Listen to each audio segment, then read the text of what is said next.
परमात्मा श्री कृष्ण की वाणी गीता गुरु शिष्य संवाद है। अतः अर्जुन ने स्वीकार किया कि शिष्यस्तेहं साधिमाम त्वाम प्रपन्नम। भगवन, मैं आपका शिष्य हूं, आपकी शरण हूं।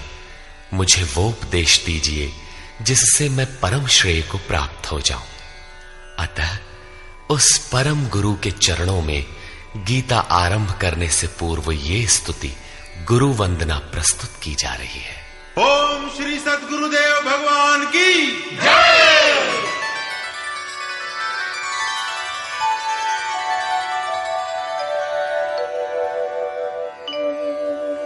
जय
अंतर्यामी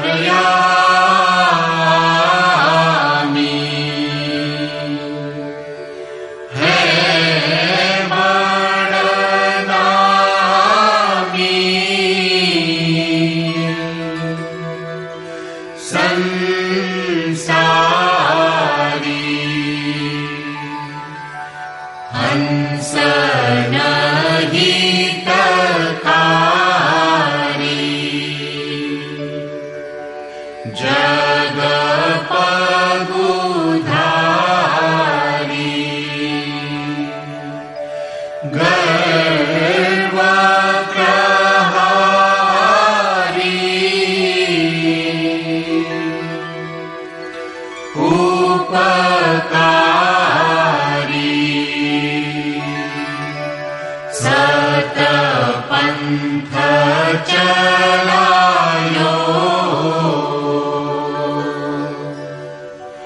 भरम मिटायो रूप लखायो करतारी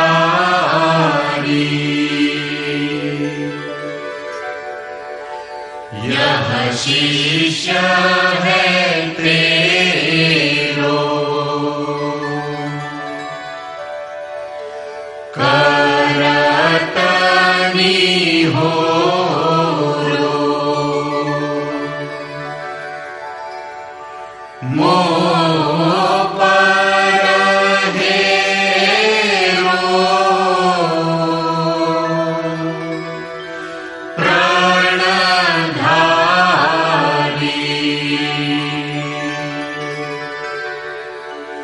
जय सद्गुरुदेवं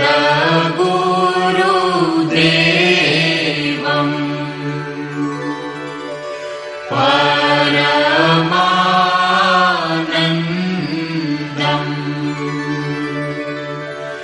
अमर शरीरम्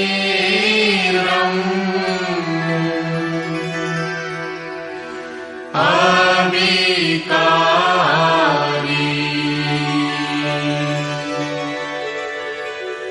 निरगुण निरमूलम् धरी स्थूलम्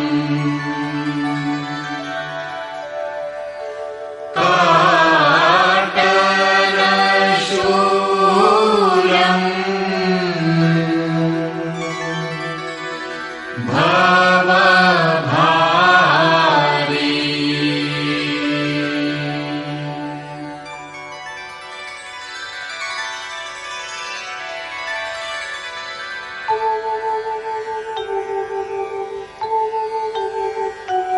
ओम जय गुरुदेव जय गुरुदेव जय गुरुदेव जय गुरुदेव ओम जय गुरुदेव जय गुरुदेव जय गुरुदेव जय गुरुदेव ओम जय गुरुदेव जय गुरुदेव जय गुरुदेव जय गुरुदेव।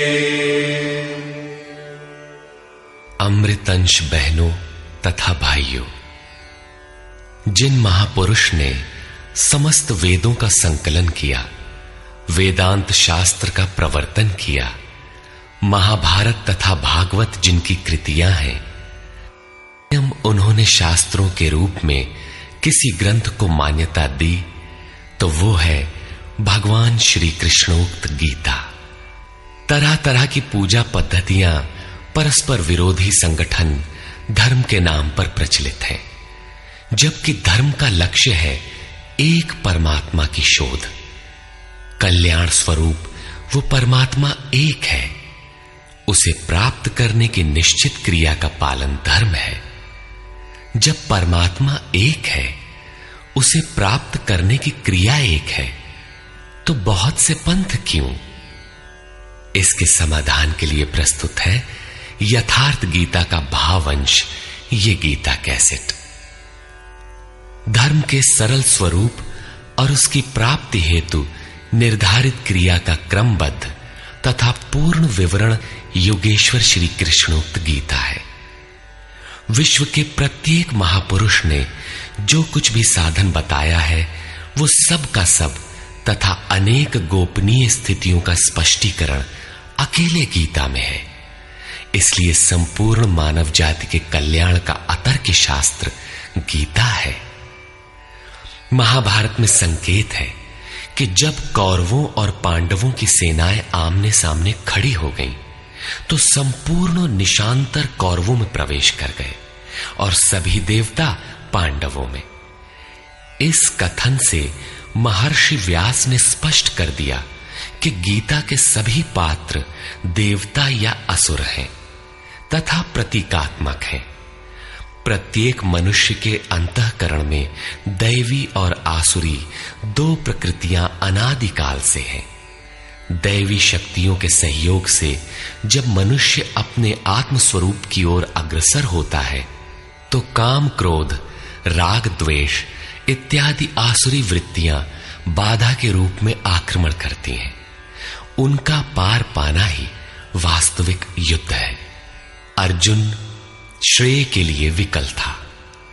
उसकी दृष्टि में श्रेय का उपाय था कुल धर्म, पिंडोदक क्रिया, वर्ण संकर से बचाव, कुल क्षय से बचने के लिए युद्ध न करना इत्यादि।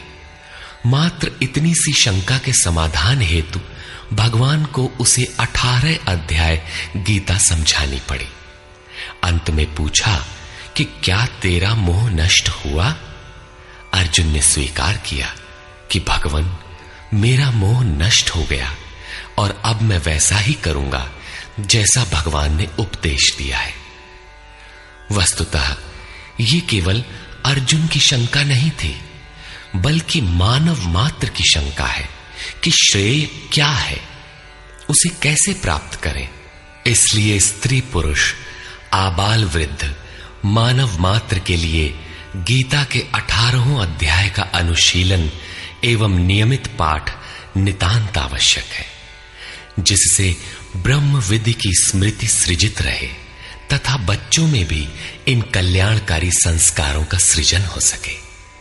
इस गीता ज्ञान के बिना कोई भी मनुष्य उस ईश्वर के पथ पर नहीं चल सकता।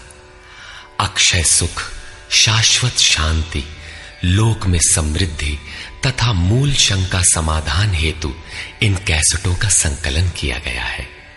इसके नियमित श्रवण से संपूर्ण परिवार तथा स्वजन समुदाय को सुसंस्कृत करें। संसार में कहीं भी मनुष्य हो, उसके लिए गीता सदैव अमृत वाहिनी है। गीता आपका शास्त्र है। गौरव का विषय है कि 5000 वर्ष से भी अधिक अंतराल के बाद श्री कृष्ण का यथार्थ गायन आपके सम्मुख है। जन्म जन्मांतर की रूढ़ियों से ग्रस्त मस्तिष्क को स्वच्छ कर चिंतन के प्रशस्त पथ पर चलने के लिए इन कैसेटों का प्रसारण प्रातः अवश्य करें।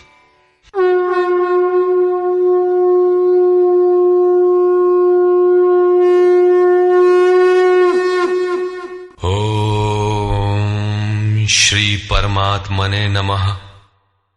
यथार्थ गीता, श्रीमद् भगवत गीता, अथ प्रथमो अध्यायः।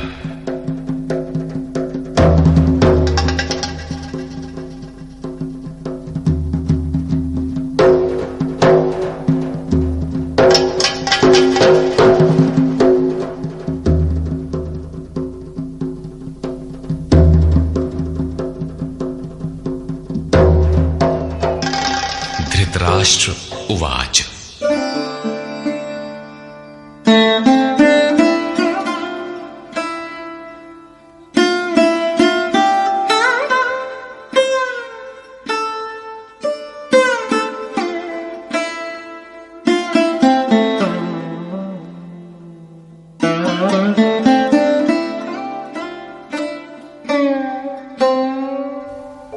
धर्मक्षेत्रे कुरुक्षेत्रे समवेता युयुत्सवः मामकाः पाण्डवाश्चैव किमकुर्वत संजय।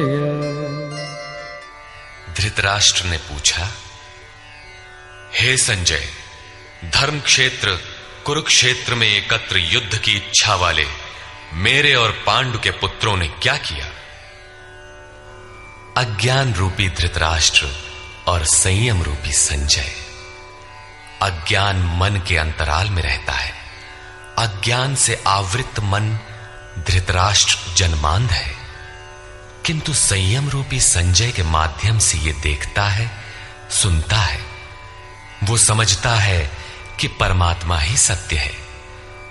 फिर भी जब तक इससे उत्पन्न मोह रूपी दुर्योधन जीवित है, इसकी दृष्टि सदैव कौरवों पर रहती है, विकारों पर ही रहती है। धर्म एक क्षेत्र है। जब हृदय देश में दैवी संपत्ति का बाहुल्य होता है तो यह शरीर धर्म क्षेत्र बन जाता है, और जब इसमें आसुरी संपत्ति का बाहुल्य होता है तो यह शरीर कुरुक्षेत्र बन जाता है। कुरु अर्थात करो। यह शब्द आदेशात्मक है। भगवान श्री कृष्ण कहते हैं, प्रकृति से उत्पन्न तीनों गुणों द्वारा परवश होकर मनुष्य कर्म करता है। वो क्षण मात्र भी कर्म किए बिना नहीं रह सकता, गुण उससे करा लेते हैं। तीनों गुण मनुष्य को देवता से कीट पर्यंत शरीरों में ही बांधते हैं। जब तक प्रकृति और प्रकृति से उत्पन्न गुण जीवित हैं, तब तक कुरु लगा रहेगा। अतः जन्म मृत्यु वाला क्षेत्र, विकारों वाला क्षेत्र कुरुक्षेत्र है, और परम धर्म परमात्मा में प्रवेश दिलाने वाली पुण्यमयी प्रवृत्तियों का क्षेत्र धर्म क्षेत्र है। पुरातत्वविद पंजाब में काशी प्रयाग के मध्य तथा अनेकानेक स्थलों पर कुरुक्षेत्र की शोध में लगे हैं, किंतु गीताकार ने स्वयं बताया है कि जिस क्षेत्र में यह युद्ध हुआ वो कहां है। इदम शरीरम कौन्तेय क्षेत्र मित्य भिधीयते। अर्जुन, ये शरीर ही क्षेत्र है, और जो इसको जानता है, इसका पार पा लेता है, वो क्षेत्रज्ञ है। आगे इन्होंने क्षेत्र का विस्तार बताया, जिसमें 10 इंद्रियां, मन, बुद्धि, अहंकार, 5 विकार और 3 गुणों का वर्णन है। शरीर ही क्षेत्र है, एक अखाड़ा है। इसमें लड़ने वाली प्रवृत्तियां 2 हैं, दैवी संपद और आसुरी संपद। पांडु की संतान और धृतराष्ट्र की संतान सजातीय और विजातीय प्रवृत्तियां। अनुभवी महापुरुष की शरण जाने पर इन दोनों प्रवृत्तियों में संघर्ष का सूत्रपात होता है। यह क्षेत्र क्षेत्रज्ञ का संघर्ष है, और यही वास्तविक युद्ध है। विश्व युद्धों से इतिहास भरा पड़ा है, किंतु उनमें जीतने वालों को भी शाश्वत विजय नहीं मिलती। ये तो आपसी बदले हैं। प्रकृति का सर्वथा शमन करके प्रकृति से परे की सत्ता का दिग्दर्शन करना और उसमें प्रवेश पाना ही वास्तविक विजय है। यही एक ऐसी विजय है जिसके पीछे हार नहीं है। यही मुक्ति है जिसके पीछे जन्म मृत्यु का बंधन नहीं है। इस प्रकार अज्ञान से आच्छादित प्रत्येक मन संयम के द्वारा जानता है कि क्षेत्र क्षेत्रज्ञ के युद्ध में क्या हुआ। अब जैसा जिसके संयम का उत्थान है, वैसे वैसे उसे दृष्टि आती जाएगी। संजय उवाच। दृष्ट्वा तु पाण्डवानीकं व्यूढं दुर्योधनस्तदा आचार्यमुपसंगम्य राजा वचनमब्रवीत्। उस समय राजा दुर्योधन ने व्यूह रचना युक्त पांडवों की सेना को देखकर द्रोणाचार्य के पास जाकर ये वचन कहा। द्वैत के आचरण ही द्रोणाचार्य हैं। जब जानकारी हो जाती है कि हम परमात्मा से अलग हो गए हैं, वहां उसकी प्राप्ति के लिए तड़प पैदा हो जाती है। तभी हम गुरु की तलाश में निकलते हैं। दोनों प्रवृत्तियों के बीच यही प्राथमिक गुरु है। यद्यपि बाद के सद्गुरु योगेश्वर श्री कृष्ण होंगे, जो योग की स्थिति वाले होंगे। राजा दुर्योधन आचार्य के पास जाता है। मोह रूपी दुर्योधन। मोह संपूर्ण व्याधियों का मूल है, राजा है। दुर्योधन दुरु अर्थात दूषित, योधन अर्थात वह धन। आत्मिक संपत्ति ही स्थिर संपत्ति है, उसमें जो दोष उत्पन्न करता है वो है मोह। ये प्रकृति की ओर खींचता है और वास्तविक जानकारी के लिए प्रेरणा भी प्रदान करता है। मोह है तभी तक पूछने का प्रश्न भी है, अन्यथा सभी पूर्ण ही हैं। अतः व्यूह रचना युक्त पांडवों की सेना को देखकर, अर्थात पुण्य से प्रवाहित सजातीय वृत्तियों को संगठित देखकर, मोह रूपी दुर्योधन ने गुरु द्रोण के पास जाकर यह कहा। पश्यैतां पाण्डुपुत्राणाम् आचार्य महतीं चमू व्यूढां द्रुपदपुत्रेण तव शिष्येण धीमता। हे आचार्य, आपके बुद्धिमान शिष्य द्रुपद पुत्र धृष्टद्युम्न द्वारा व्यूहाकार खड़ी की हुई पांडु पुत्रों की इस भारी सेना को देखिए। शाश्वत अचल पद में आस्था रखने वाला दृढ़ मन ही धृष्टद्युम्न है। यही पुण्यमयी प्रवृत्तियों का नायक है। साधन कठिन न मन कर टेका। साधन कठिन नहीं, मन की दृढ़ता कठिन होनी चाहिए। अब देखें सेना का विस्तार। अत्र शूरा महेश्वासा भीमार्जुन समायुधि युयुधानो विराटश्च द्रुपदश्च महारथः। इस सेना में महेश्वासा, महान ईश में वास दिलाने वाले भाव रूपी भीम, अनुराग रूपी अर्जुन के समान बहुत से शूरवीर, जैसे सात्विकता रूपी सात्यकी, विराटः सर्वत्र ईश्वरी प्रवाह की धारणा, महारथी राजा द्रुपद अर्थात अचल स्थिति, तथा धृष्टकेतुश्चेकितानः काशीराजश्च वीर्यवान् पुरुजित् कुन्तिभोजश्च शैब्यश्च नरपुंगवः। धृष्टकेतुः दृढ़ कर्तव्य, चेकितानः जहां भी जाए वहां से चित्त को खींचकर इष्ट में स्थिर करना, काशीराजः काया रूपी काशी में ही वो साम्राज्य है, पुरजित स्थूल सूक्ष्म और कारण शरीरों पर विजय दिलाने वाला पुरुजित, कुंती भोजः कर्तव्य से भव पर विजय, नरों में श्रेष्ठ शैव्य अर्थात सत्य व्यवहार।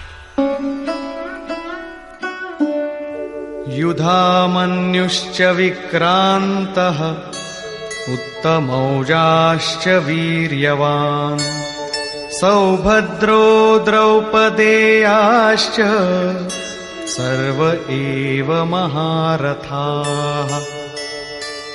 और पराक्रमी युधामन्यु, युद्ध के अनुरूप मन की धारणा, उत्तमौजाः शुभ की मस्ती, सुभद्रा पुत्र अभिमन्यु। जब शुभ आधार आ जाता है तो मन भय से रहित हो जाता है। ऐसा शुभ आधार से उत्पन्न अभय मन, ध्यान रूपी द्रौपदी के पांचों पुत्र वात्सल्य, लावण्य, सौम्यता, स्थिरता, सहृदयता, सब के सब महारथी हैं। साधन पथ पर संपूर्ण योग्यता के साथ चलने की क्षमताएं हैं। इस प्रकार दुर्योधन ने पांडव पक्ष के 15-20 नाम गिनाए, जो दैवी संपद के महत्वपूर्ण अंग हैं। विजातीय प्रवृत्ति का राजा होते हुए भी मोह ही सजातीय प्रवृत्तियों को समझने के लिए बाध्य करता है। दुर्योधन अपना पक्ष संक्षेप में कहता है, यदि कोई बाह्य युद्ध होता तो अपनी फौज बढ़ा चढ़ा कर गिनाता, विकार कम गिनाए गए, क्योंकि उन पर विजय पाना है, वे नाशवान हैं। केवल 5-7 विकार बताए गए जिनके अंतराल में संपूर्ण बहिर्मुखी प्रवृत्ति विद्यमान है, जैसे अस्माकं तु विशिष्टाये तान्निबोध द्विजोत्तम नायका मम सैन्यस्य संज्ञार्थं तान् ब्रवीमि ते। द्विजोत्तम, हमारे पक्ष में जो जो प्रधान हैं उन्हें भी आप समझ लें। आपको जानने के लिए मेरी सेना के जो नायक हैं उनको कहता हूं। बाह्य युद्ध में सेनापति के लिए द्विजोत्तम संबोधन असामयिक है। वस्तुतः गीता अंतःकरण की 2 प्रवृत्तियों का संघर्ष है, जिसमें द्वैत का आचरण ही द्रोण है। जब तक हम लेश मात्र भी आराध्य से अलग हैं, तब तक प्रकृति विद्यमान है, द्वैत बना है। इस द्वि पर जय पाने की प्रेरणा प्रथम गुरु द्रोणाचार्य से मिलती है। अधूरी शिक्षा ही पूर्ण जानकारी के लिए प्रेरणा प्रदान करती है। वो पूजा स्थली नहीं, वहां शौर्य सूचक संबोधन होना चाहिए। विजातीय प्रवृत्ति के नायक कौन कौन हैं?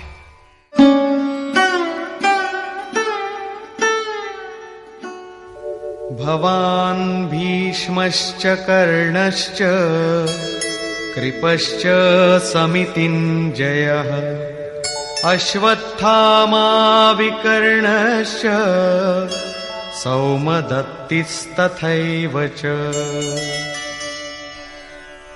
एक तो स्वयं आप द्वैत के आचरण रूपी द्रोणाचार्य हैं। भ्रम रूपी पितामह भीष्म है।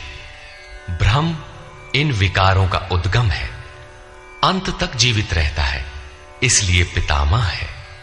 समूची सेना मर गई, ये जीवित था। शरशैया पर अचेत था, फिर भी जीवित था। ये है भ्रम रूपी भीष्म। भ्रम अंत तक रहता है। इसी प्रकार विजातीय कर्म रूपी कर्ण तथा संग्राम विजयी कृपाचार्य हैं। साधनावस्था में साधक द्वारा कृपा का आचरण ही कृपाचार्य है। भगवान कृपाधाम है और प्राप्ति के पश्चात संत का भी वही स्वरूप है।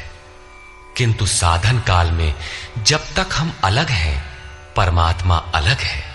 विजातीय प्रवृत्ति जीवित है, मोहमयी घिराव है। ऐसी परिस्थिति में साधक यदि कृपा का आचरण करता है तो वो नष्ट हो जाता है।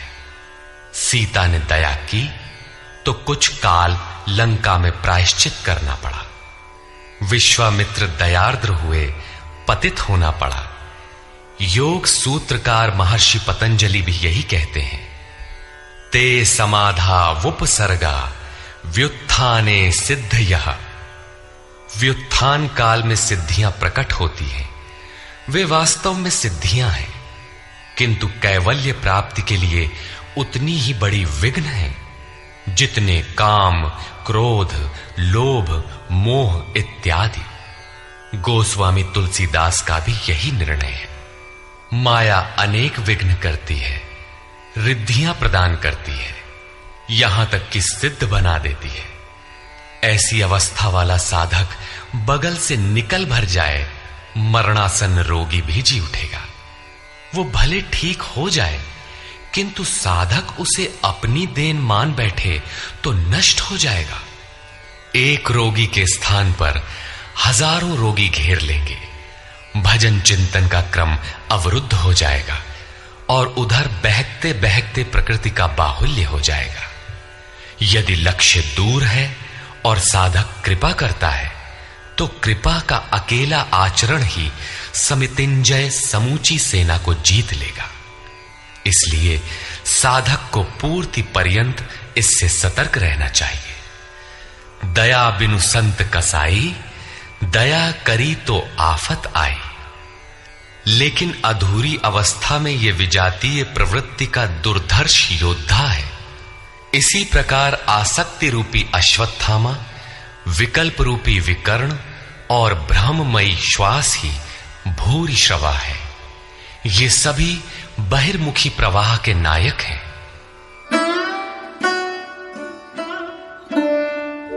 अन्ये च बहवः शूराः मदर्थे त्यक्तजीविताः नानाशस्त्रः प्रहरणाः सर्वे युद्धविशारदाः। और भी बहुत से शूरवीर अनेक शस्त्रों से युक्त मेरे लिए जीवन की आशा को त्याग कर युद्ध में डटे हैं। सभी मेरे लिए प्राण त्यागने वाले हैं, किंतु उनकी कोई ठोस गणना नहीं है। अब कौन सी सेना किन भावों द्वारा सुरक्षित है, इस पर कहते हैं अपर्याप्तं तदस्माकं बलं भीष्माभिरक्षितम् पर्याप्तं त्विदमेतेषां बलं भीमाभिरक्षितम्। भीष्म द्वारा रक्षित हमारी सेना सब प्रकार से अजेय है और भीम द्वारा रक्षित इन लोगों की सेना जीतने में सुगम है। पर्याप्त और अपर्याप्त जैसे श्लिष्ट शब्द का प्रयोग दुर्योधन की आशंका को व्यक्त करता है। अतः देखना है कि भीष्म कौन सी सत्ता है जिस पर कौरव निर्भर करते हैं, तथा भीम कौन सी सत्ता है जिस पर दैवी संपद संपूर्ण पांडव निर्भर है।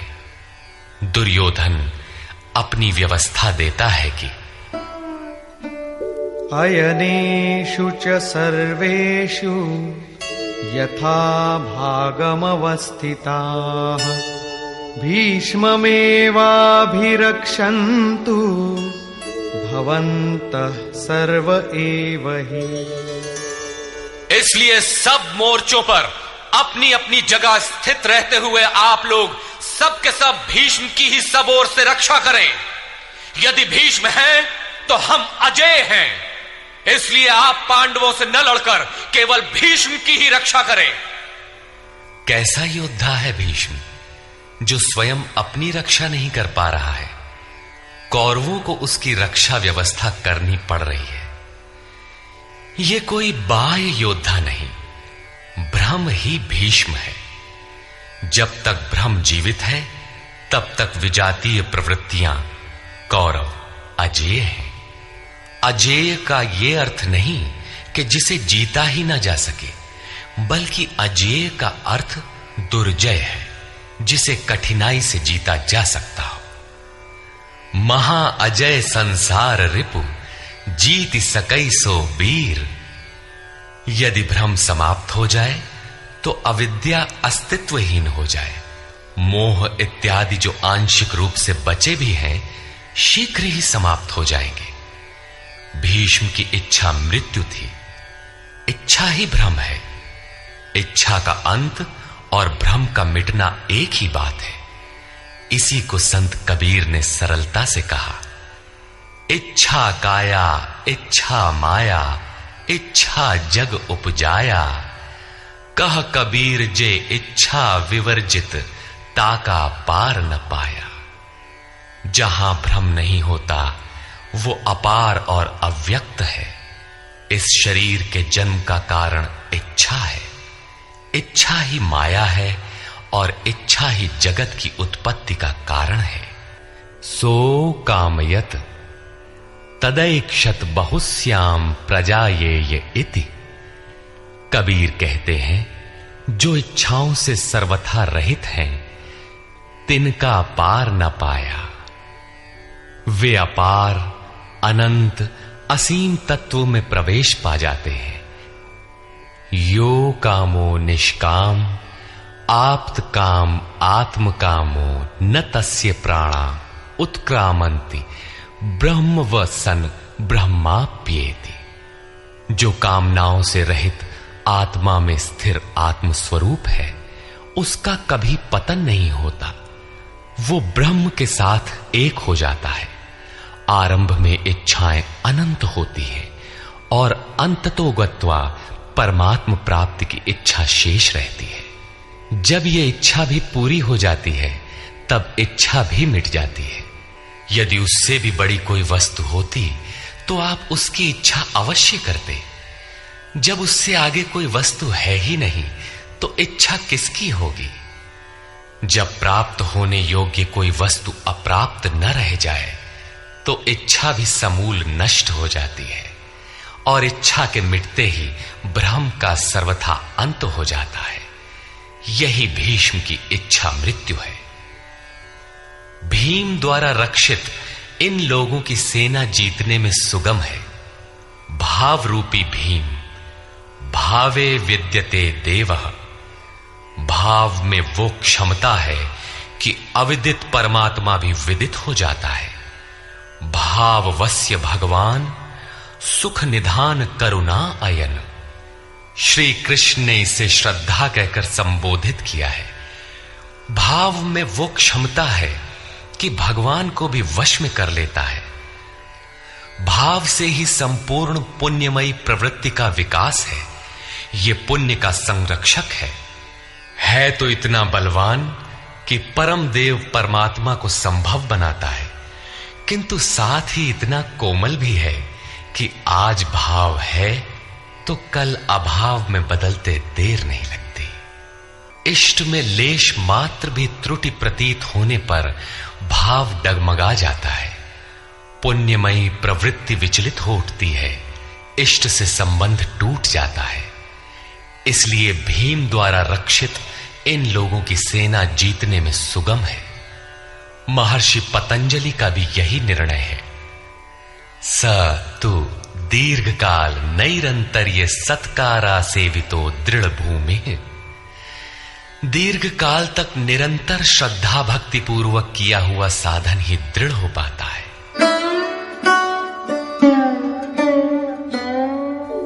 तस्य संजनयन् हर्षं कुरु वृद्धः पितामहः। सिंहनादं विनद्योच्चैः शंखं दध्मौ प्रतापवान्। इस प्रकार अपने बलाबल का निर्णय लेकर शंख ध्वनि हुई। शंख ध्वनि पात्रों के पराक्रम की घोषणा है कि जीतने पर कौन सा पात्र आपको क्या देगा। कौरवों में वृद्ध प्रतापवान पितामह भीष्म ने उस दुर्योधन के हृदय में हर्ष उत्पन्न करते हुए उच्च स्वर से सिंहनाद के समान भयप्रद शंख बजाया। सिंह प्रकृति से भयावह पहलू का प्रतीक है।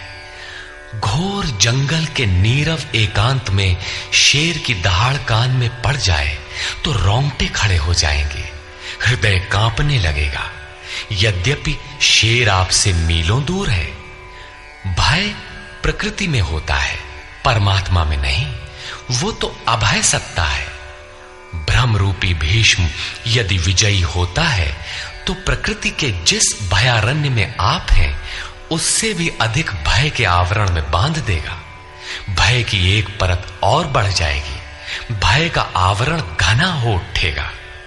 ये भ्रम इसके अतिरिक्त और कुछ नहीं दे सकेगा। अतः प्रकृति से निवृत्ति ही गंतव्य का मार्ग है। संसार में प्रवृत्ति तो भवाटवी है, घोर अंधकार की छाया है। इसके आगे कौरवों की कोई घोषणा नहीं है। कौरवों की ओर से कई बाजे एक साथ बजे, किंतु कुल मिलाकर वे भी भय ही प्रदान करते हैं, इससे अधिक कुछ नहीं। प्रत्येक विकार कुछ न कुछ भय तो देता ही है। इसलिए उन्होंने भी घोषणा की, ततः शंखाश्च भैर्यश्च पणवानक गोमुखाः सहसैवाभ्यहन्यन्त सशब्दस्तु मूलोऽभवत्। तदनंतर अनेक शंख, नगारे, ढोल ढोल और नरसिंहादि बाजे एक साथ ही बजे। उनका शब्द भी बड़ा भयंकर हुआ। भय का संचार करने के अतिरिक्त कौरवों की कोई घोषणा नहीं है। बहिर्मुखी विजातीय प्रवृत्ति सफल होने पर मोहमय बंधन और घना कर देती है। अब पुण्यमयी प्रवृत्तियों की ओर से घोषणाएं हुई, जिनमें पहली घोषणा योगेश्वर श्री कृष्ण की है।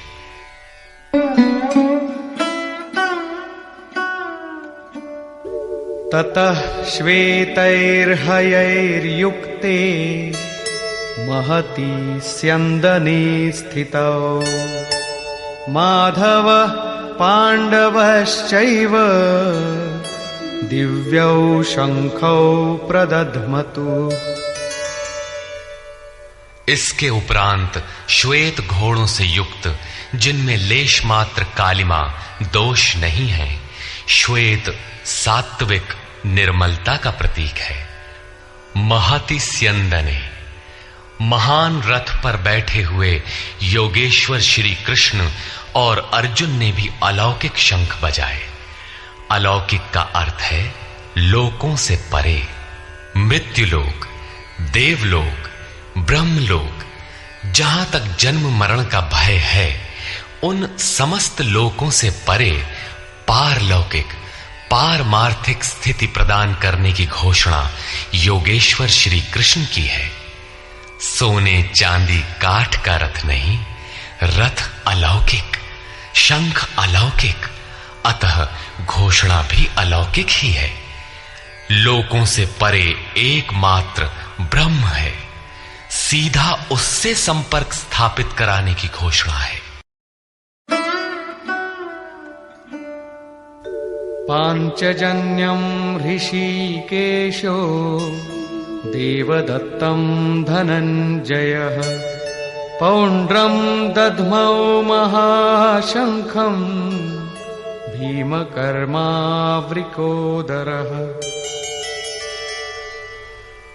ऋषिकेशः, जो हृदय के सर्वस्व ज्ञाता है, उन कृष्ण ने 5 जन्य शंख बजाया।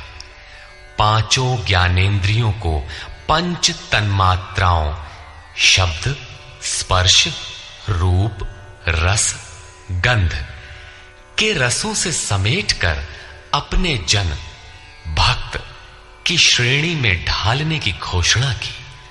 विकराल रूप से बहकती हुई इंद्रियों को समेटकर उन्हें अपने सेवक की श्रेणी में खड़ा कर देना हृदय से प्रेरक सद्गुरु की देन है। श्री कृष्ण एक योगेश्वर सद्गुरु थे। शिष्यस्तेहम्, भगवन मैं आपका शिष्य हूं। बाह्य विषय वस्तुओं को छोड़कर ध्यान में इष्ट के अतिरिक्त दूसरा न देखें, दूसरा न सुने, न दूसरे का स्पर्श करें। ये सद्गुरु के अनुभव संचार पर निर्भर करता है। देवदत्तम धनंजय, दैवी संपत्ति को अधीन करने वाला अनुराग ही अर्जुन है।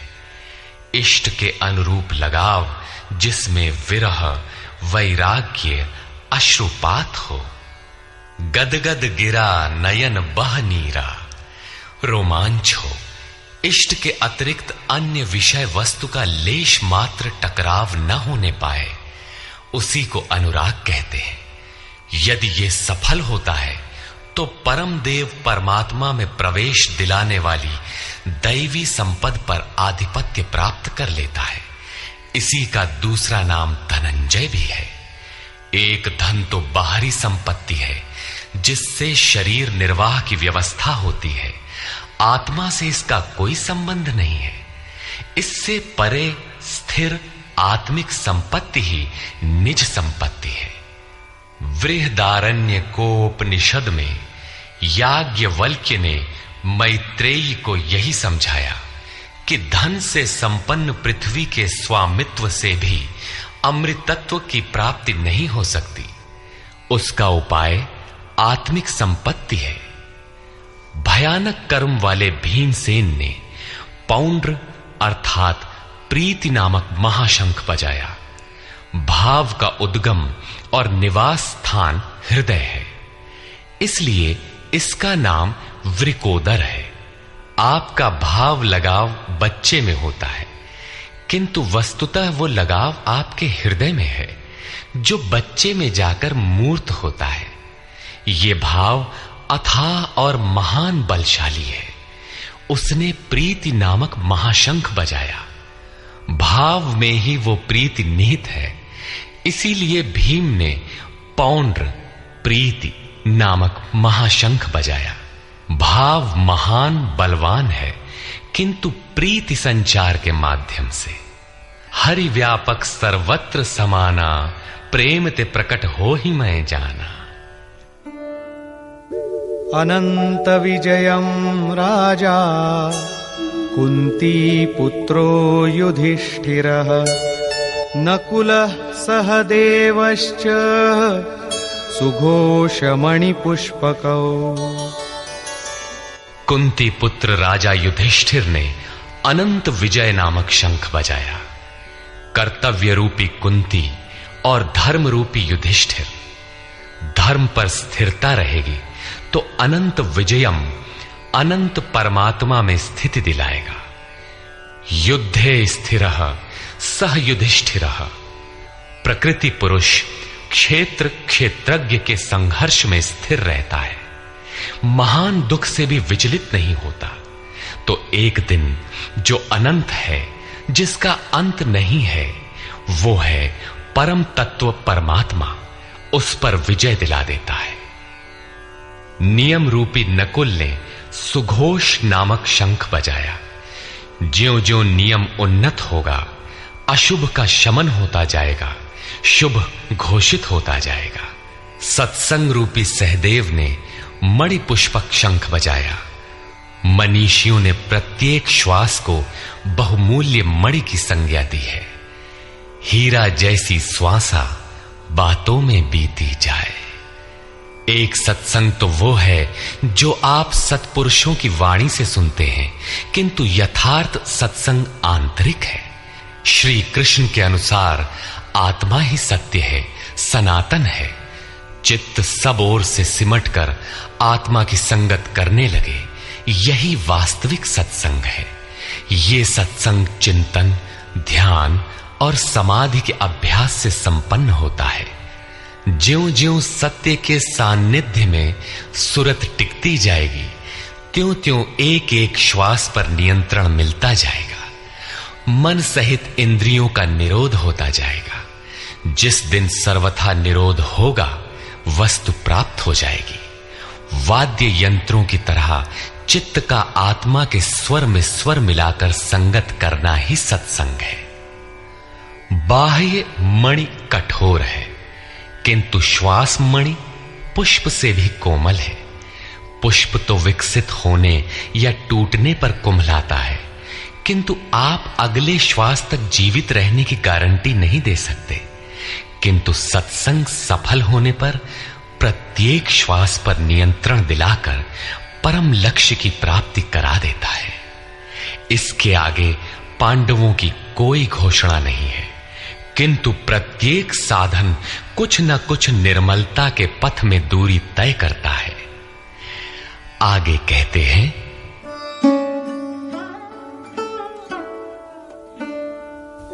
काश्यश्च परमेश्वासः शिखण्डी च महारथः धृष्टद्युम्नो विराटश्च सात्यकिश्चापराजितः। काया रूपी काशी। पुरुष जब सब ओर से मन सहित इंद्रियों को समेटकर काया में ही केंद्रित करता है, तो परमेश्वासः, परम ईश में वास का अधिकारी हो जाता है।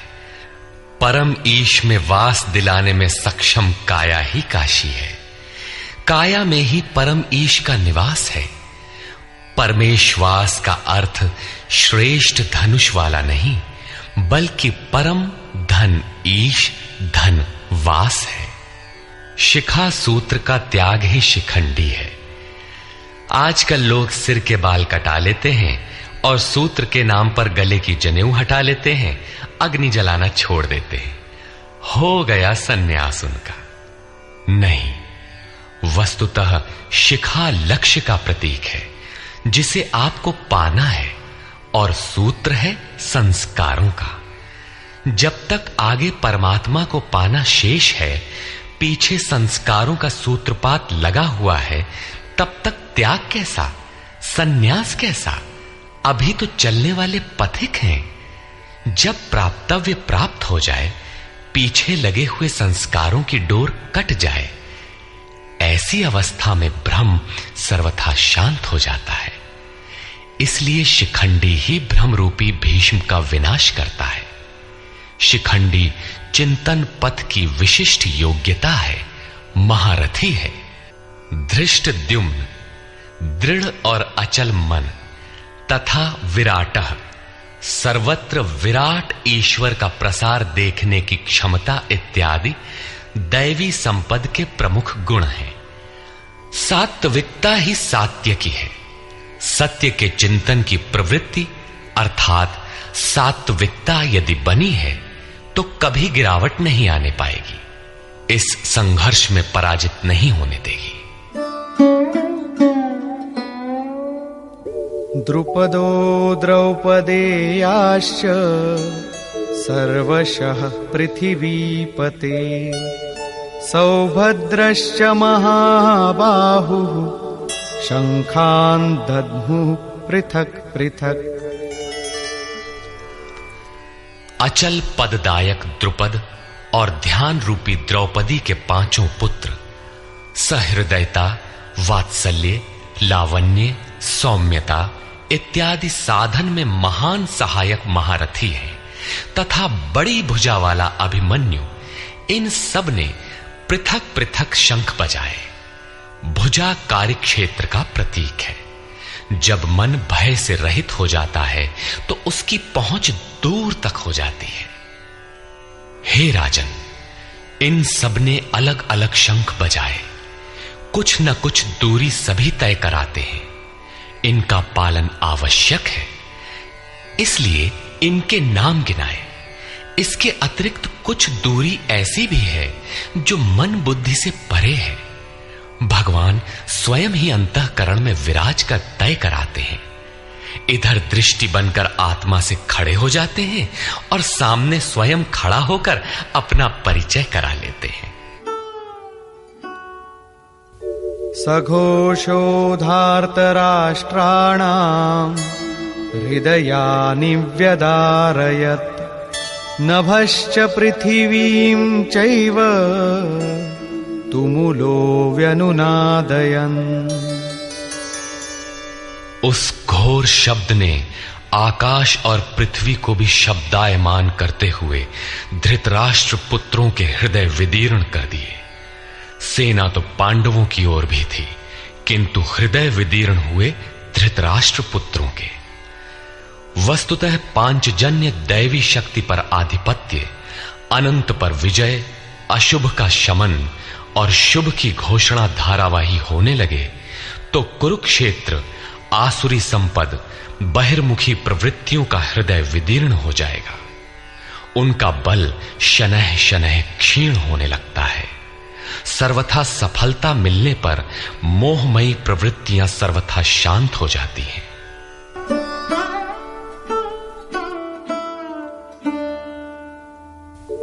अथ व्यवस्थितान् दृष्ट्वा धार्तराष्ट्रान् कपिध्वजः प्रवृत्ते शस्त्रसम्पाते धनुरुद्यम्य पाण्डवः ऋषिकेशं तदा वाक्यम् इदमाह महीपते सेनयोरुभयोर्मध्ये रथं स्थापयमेच्युत। संयम रूपी संजय ने अज्ञान से आवृत मन को समझाया कि हे राजन, उसके उपरांत कपिध्वजः वैराग्य रूपी हनुमान, वैराग्य ही ध्वज है जिसका। ध्वज राष्ट्र का प्रतीक माना जाता है कुछ लोग कहते हैं ध्वजा चंचल थी, इसलिए कपिध्वज कहा गया, किंतु नहीं, यहां कपि साधारण बंदर नहीं, स्वयं हनुमान थे, जिन्होंने मान अपमान का हनन किया था। सममान निरादर आदरहीन।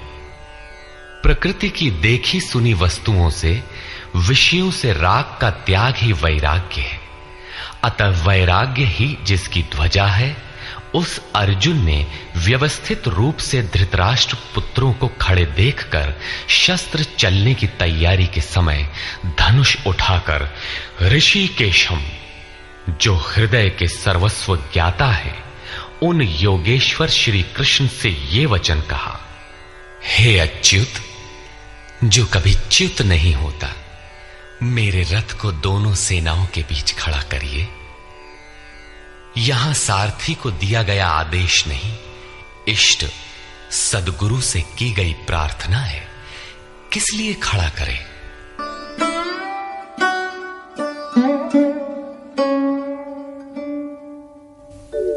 यावदेतान् निरीक्षेऽहम् योद्धुकामानवस्थितान् कैर्मया सह योद्धव्यम् अस्मिन् रणसमुद्यमे। जब तक मैं इन स्थित हुए युद्ध की कामना वालों को अच्छी प्रकार देख न लूं कि इस युद्ध के उद्योग में मुझे किन किन के साथ युद्ध करना योग्य है, इस युद्ध व्यापार में मुझे किन किन के साथ युद्ध करना है। योत्स्यमानानवेक्षेऽहम् य एतेऽत्र समागताः धार्तराष्ट्रस्य दुर्बुद्धेर्युद्धे प्रियचिकीर्षवः। दुर्बुद्धि दुर्योधन का युद्ध में कल्याण चाहने वाले जो जो ये राजा लोग इस सेना में आए हैं, उन युद्ध करने वालों को मैं देखूंगा, इसलिए खड़ा करें। मोह रूपी दुर्योधन, मोहमयी प्रवृत्तियों का कल्याण चाहने वाले जो जो राजा इस युद्ध में आए हैं, उनको मैं देख लूं। संजय उवाच।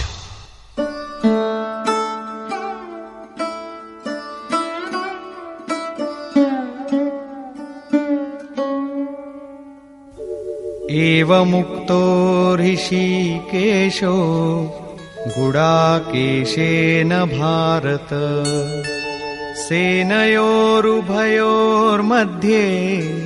स्थापयित्वा रथोत्तमम् भीष्मद्रोणप्रमुखतः सर्वेषां च महीक्षिताम् उवाच पार्थ पश्यैतान् समवेतान् कुरुनीति।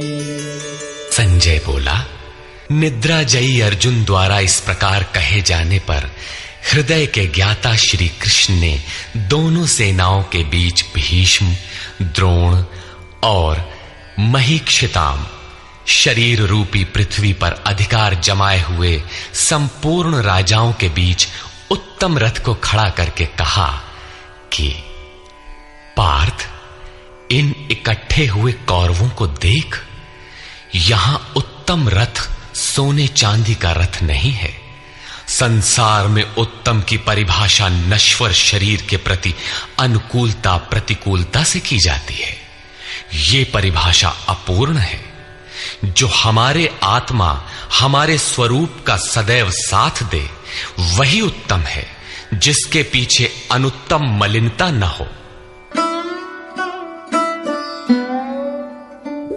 तत्रापश्यत् स्थितान् पार्थः पितॄनथ पितामहान् आचार्यान् मातुलान् भ्रातॄन् पुत्रान् पौत्रान् सखींस्तथा श्वशुरान् सुहृदश्चैव सेनयोरुभयोरपि।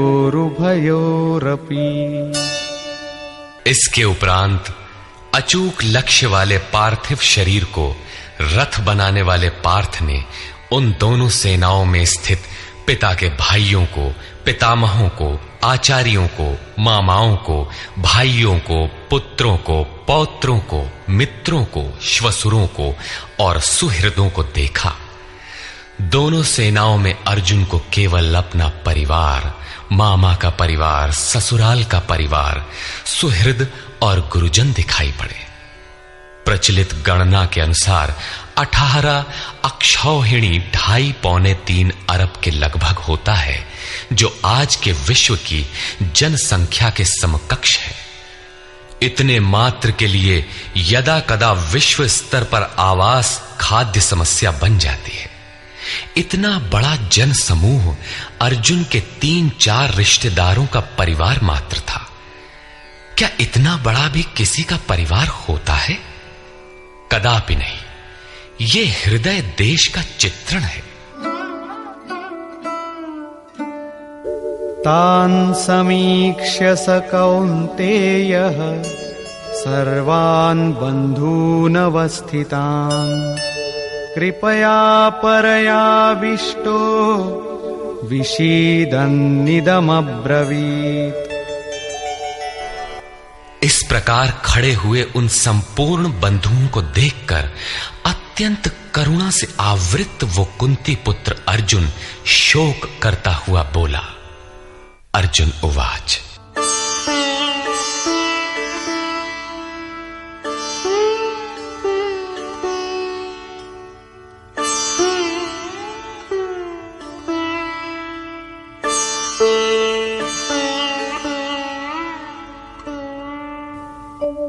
दृष्ट्वेमं स्वजनं कृष्ण युयुत्सुं समुपस्थितं सीदन्ति मम गात्राणि मुखं च परिशुष्यति वेपथुश्च शरीरे मे रोमहर्षश्च जायते। हे कृष्ण, इस युद्ध की इच्छा वाले खड़े हुए स्वजन समुदाय को देखकर मेरे अंग शिथिल हुए जाते हैं, मुख सूखा जाता है और मेरे शरीर में कंप तथा रोमांच हो रहा है। इतना ही नहीं, गांडीवं स्रंसते हस्तात् त्वक्चैव परिदह्यते न च शक्नोम्यवस्थातुं भ्रमतीव च मे मनः। हाथ से गांडीव गिरता है, त्वचा भी जल रही है। अर्जुन को ज्वर सा हो आया, संतप्त हो उठा कि ये कैसा युद्ध है जिसमें स्वजन ही खड़े हैं। अर्जुन को भ्रम हो गया। वो कहता है, अब मैं खड़ा रह पाने में भी अपने को असमर्थ पा रहा हूं। अब आगे देखने की सामर्थ्य नहीं है। निमित्तानि च पश्यामि विपरीतानि केशव न च श्रेयोनुपश्यामि हत्वा स्वजनमाहवे।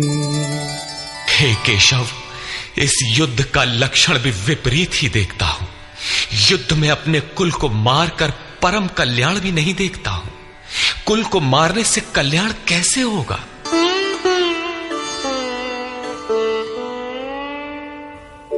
न कांक्षे विजयं कृष्ण न च राज्यं सुखानि च किन्नो राज्येन गोविन्द किं भोगैर्जीवितेन वा।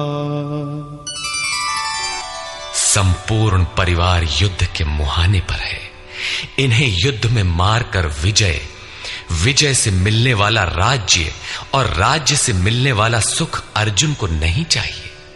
वो कहता है, हे श्री कृष्ण, मैं विजय नहीं चाहता, राज्य तथा सुख भी नहीं चाहता। हे गोविंद, हमें राज्य या भोग अथवा जीवन से भी क्या प्रयोजन है? क्यों?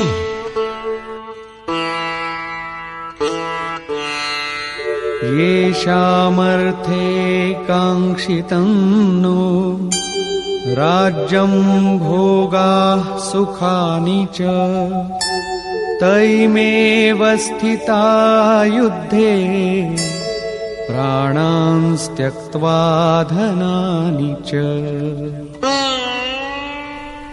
हमें जिनके लिए राज्य भोग और सुखादिक इच्छित हैं, वे ही परिवार जीवन की आशा त्याग कर युद्ध के मैदान में खड़े हैं। हमें राज्य इच्छित था तो परिवार को लेकर, भोग सुख और धन की पिपासा थी तो स्वजन और परिवार के साथ उन्हें भोगने की थी। किंतु जब सब के सब प्राणों की आशा त्याग कर खड़े हैं तो मुझे सुख राज्य या भोग नहीं चाहिए। ये सब इन्हीं के लिए प्रिय थे। इनसे अलग होने पर हमें इनकी आवश्यकता नहीं है। जब तक परिवार रहेगा तब तक ये वासनाएं भी रहती हैं। झोपड़ी में रहने वाला भी अपने परिवार, मित्र और स्वजन को मारकर विश्व का साम्राज्य स्वीकार नहीं करेगा। अर्जुन यही कहता है कि हमें भोग प्रिय थे, विजय प्रिय थी, किंतु जिनके लिए थी जब वे ही नहीं रहेंगे तो भोगों से क्या प्रयोजन। इस युद्ध में मारना किसे है।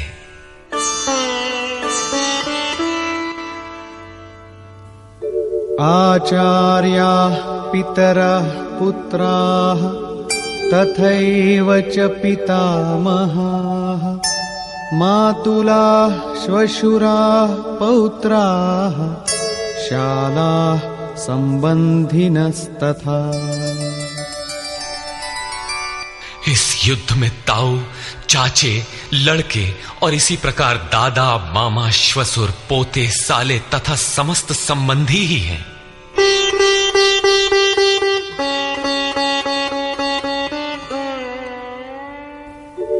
एतान्न हन्तुमिच्छामि घ्नतोऽपि मधुसूदन अपि त्रैलोक्यराज्यस्य हेतो किन्नु मही कृते। हे मधुसूदन, मुझे मारने पर भी अथवा 3 लोक के राज्य के लिए भी मैं इन सबको मारना नहीं चाहता। फिर पृथ्वी के लिए कहना ही क्या। 18 अक्षौहिणी सेना में अर्जुन को अपना परिवार ही दिखाई पड़ा। इतने अधिक स्वजन वास्तव में क्या हैं? वस्तुतः अनुराग ही अर्जुन है। भजन के आरंभ में प्रत्येक अनुरागी के समक्ष यही समस्या रही है। सभी चाहते हैं कि हम भजन करें, उस परम सत्य को पालें, किंतु किसी अनुभवी सद्गुरु के संरक्षण में कोई अनुरागी जब क्षेत्रज्ञ के संघर्ष को समझता है कि हमें किन से लड़ना है तो वो हताश हो जाता है। वो चाहता है कि हमारे पिता का परिवार, ससुराल का परिवार, मामा का परिवार, सुहृद, मित्र और गुरुजन साथ रहें, सभी सुखी रहें और इन सब की व्यवस्था करते हुए हम परमात्म स्वरूप की प्राप्ति भी कर लें। किंतु जब वो समझता है कि आराधना में अग्रसर होने के लिए परिवार छोड़ना होगा, इन संबंधों का मोह समाप्त करना होगा, तो वो अधीर हो उठता है। पूज्य महाराज जी कहा करते थे, मरना और साधु होना बराबर है। साधु के लिए सृष्टि में दूसरा कोई जीवित है भी, किंतु घर वालों के नाम पर कोई नहीं है। यदि कोई है तो लगाव है, मोह समाप्त कहां हुआ। जहां तक लगाव है उसका पूर्ण त्याग, उस लगाव के अस्तित्व मिटने पर ही उसकी विजय है। इन संबंधों का प्रसार ही तो जगत है, अन्यथा जगत में हमारा क्या है। तुलसीदास कहे चिद विलास जग, बूझत बूझत बूझ है। मन का प्रसार ही जगत है। योगेश्वर कृष्ण ने भी मन के प्रसार को ही जगत कहकर संबोधित किया। जिसने इसके प्रभाव को रोक लिया, उसने चराचर जगत ही जीत लिया। इहैव तैर्जितः सर्गो येषां साम्ये स्थितम मनः। केवल अर्जुन अधीर था ऐसी बात नहीं है। अनुराग सबके हृदय में है। प्रत्येक अनुरागी अधीर होता है, उसे संबंधी याद आने लगते हैं। पहले वो सोचता था कि भजन से कुछ लाभ होगा तो ये सब सुखी होंगे, इनके साथ रहकर उसे भोगेंगे। जब ये साथ ही नहीं रहे तो सुख लेकर क्या करेंगे। अर्जुन की दृष्टि राज्य सुख तक ही सीमित थी। वो त्रिलोकी के साम्राज्य को ही सुख की पराकाष्ठा समझता था। इसके आगे भी कोई सत्य है, इसकी जानकारी अर्जुन को अभी नहीं है। निहत्य धार्तराष्ट्रान्नः का प्रीति स्याज्जनार्दन पापमेवाश्रयेदस्मान् हत्वैतानाततायिनः।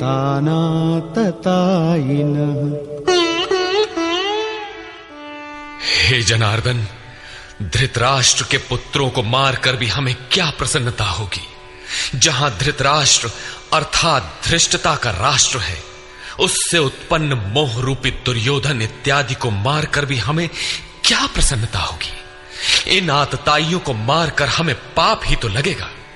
जो जीवन यापन के तुच्छ लाभ के लिए अनीति अपनाता है वो आतताई कहलाता है, किंतु वस्तुतः इससे भी बड़ा आतताई वो है जो आत्मा के पथ में अवरोध उत्पन्न करता है। आत्मदर्शन में बाधक काम, क्रोध, लोभ, मोह आदि का समूह ही आतताई है। तस्मान्नार्हा वयं हन्तुं धार्तराष्ट्रान् स्वबान्धवान् स्वजनं हि कथं हत्वा सुखिनः स्याम माधव। इससे हे माधव, अपने बांधव धृतराष्ट्र के पुत्रों को मारने के लिए हम योग्य नहीं हैं। स्वबांधव कैसे? वे तो शत्रु थे ना। वस्तुतः शरीर के रिश्ते अज्ञान से उत्पन्न होते हैं। ये मामा है, ससुराल है, स्वजन समुदाय है, ये सब अज्ञान ही तो है। जब शरीर ही नश्वर है तब इसके रिश्ते ही कहां रहेंगे। मोह है तभी तक सुहृद है, हमारा परिवार है, हमारी दुनिया है। मोह नहीं तो कुछ भी नहीं। इसीलिए वे शत्रु भी अर्जुन को स्वजन दिखाई पड़े। वो कहता है कि अपने कुटुंब को मारकर हम कैसे सुखी होंगे। यदि अज्ञान और मोह न रहे तो कुटुंब का अस्तित्व न हो। यह अज्ञान ज्ञान का प्रेरक भी है। भर्तृहरि, तुलसी इत्यादि अनेक महानुभावों को वैराग्य की प्रेरणा पत्नी से मिली, तो कोई सौतेली मां के व्यवहार से खिन्न होकर वैराग्य पथ पर अग्रसर हुआ दिखाई देता है।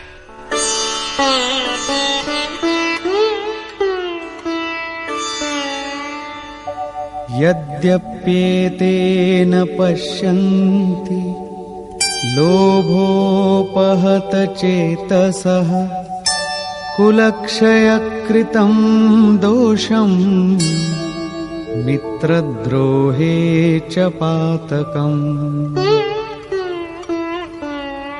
यद्यपि लोभ से भ्रष्ट चित्त हुए ये लोग कुल नाश के दोष और मित्र द्रोह के पाप को नहीं देखते हैं, ये उनकी कमी है। फिर भी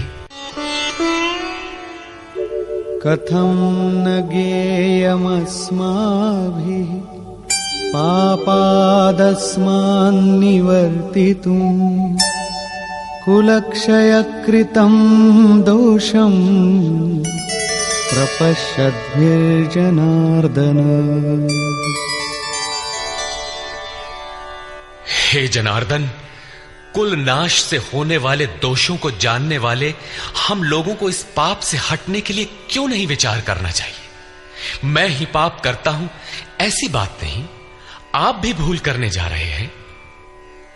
कृष्ण पर भी आरोप लगाया। अभी वो समझ में अपने को कृष्ण से कम नहीं मानता।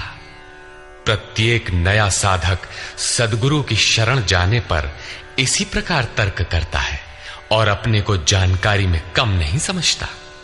यही अर्जुन भी कहता है कि ये भले न समझें, किंतु हम आप तो समझदार हैं। कुल नाश के दोषों पर हमें विचार करना चाहिए। कुल नाश में दोष क्या है? कुलक्षये प्रणश्यन्ति कुलधर्माः सनातनाः धर्मे नष्टे कुलं कृत्स्नम् अधर्मोऽभिभवत्युत।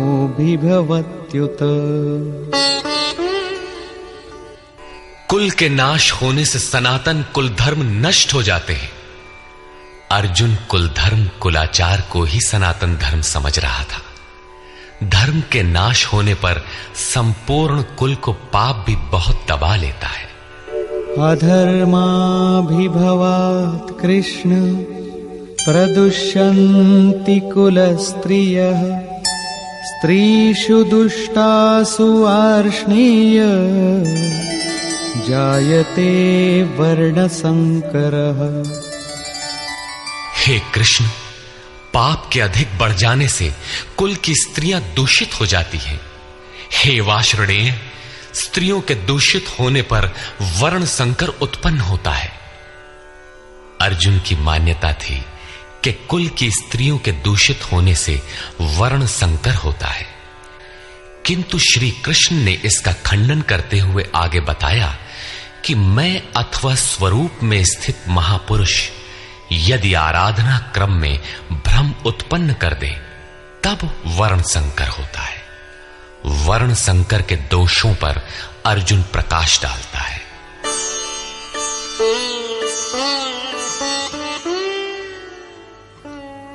संकरो नरकायैव कुलघ्नानां कुलस्य च पतन्ति पितरो येषां लुप्तपिण्डोदकक्रियाः।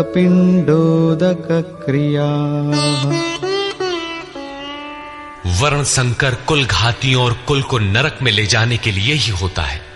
लुप्त हुई पिंड क्रिया वाले इनके पितर लोग भी गिर जाते हैं।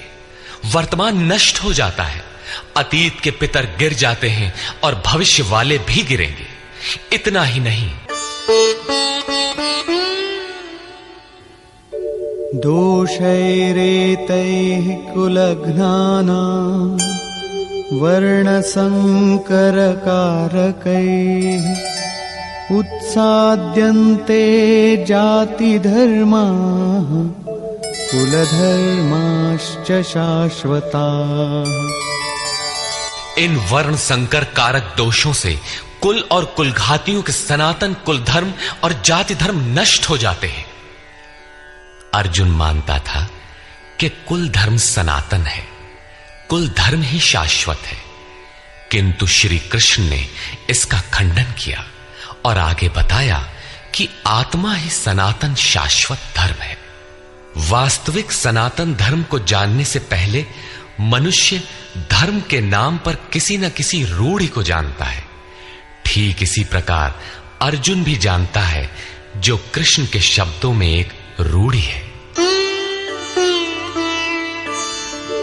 उत्सन्न कुलधर्माणां मनुष्याणां जनार्दन नरके नियतं वासो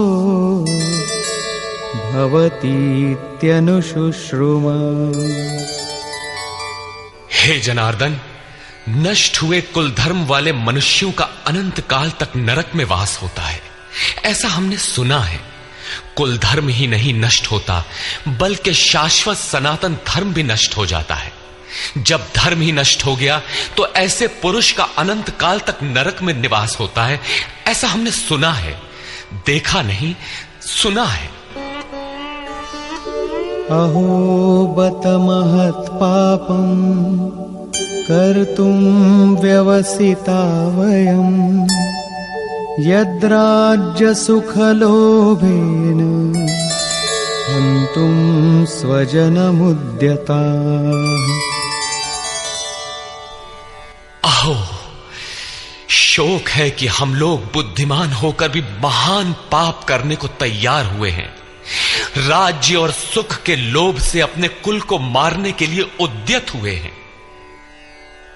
अभी अर्जुन अपने को कम ज्ञाता नहीं समझता। आरंभ में प्रत्येक साधक इसी प्रकार बोलता है।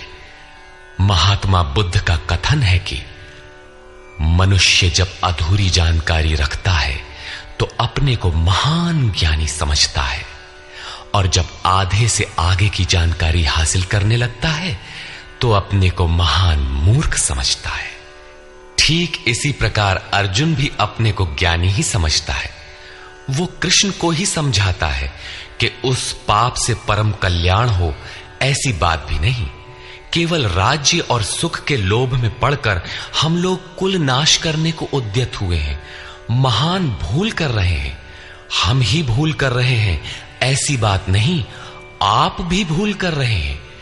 एक धक्का कृष्ण को भी दिया। अंत में अर्जुन अपना निर्णय देता है।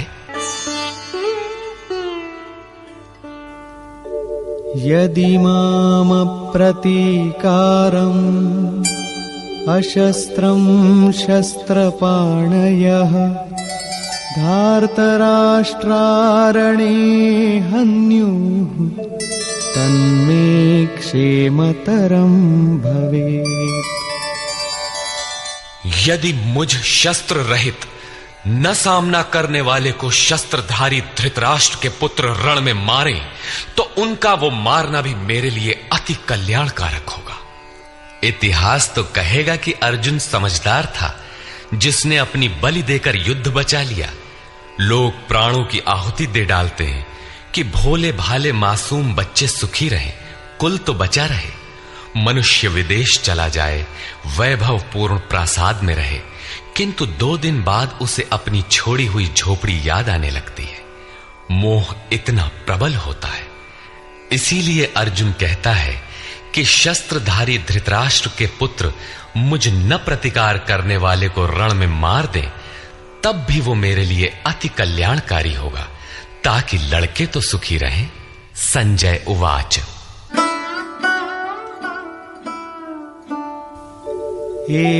एवमुक्त्वार्जुनः संख्ये रथोपस्थ उपाविशत् विसृज्य सशरं चापं शोकसंविघ्नमानसः।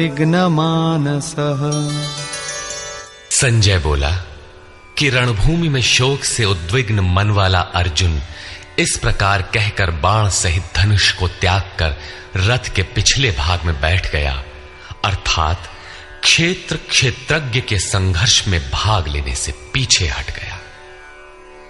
निष्कर्ष, गीता क्षेत्र क्षेत्रज्ञ के युद्ध का निरूपण है। यह ईश्वरीय विभूतियों से संपन्न भगवत स्वरूप को दिखाने वाला गायन है।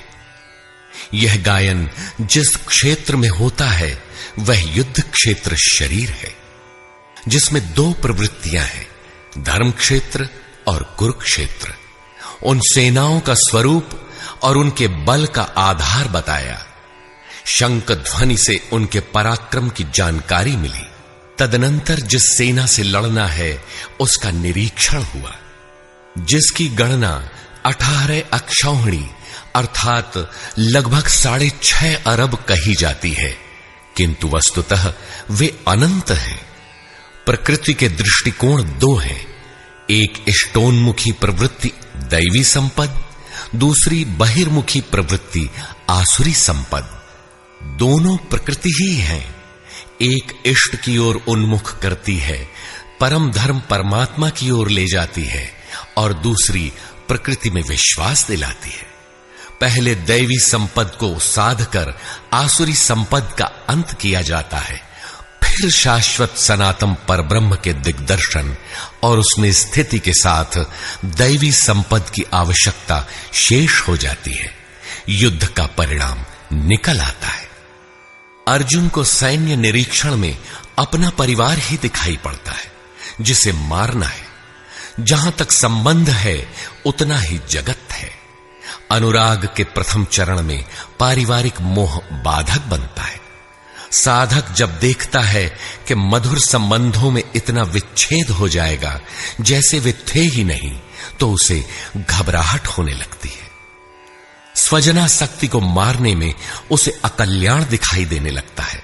वह प्रचलित रूढ़ियों में अपना बचाव ढूंढने लगता है, जैसा अर्जुन ने किया। उसने कहा, कुल धर्म ही सनातन धर्म है।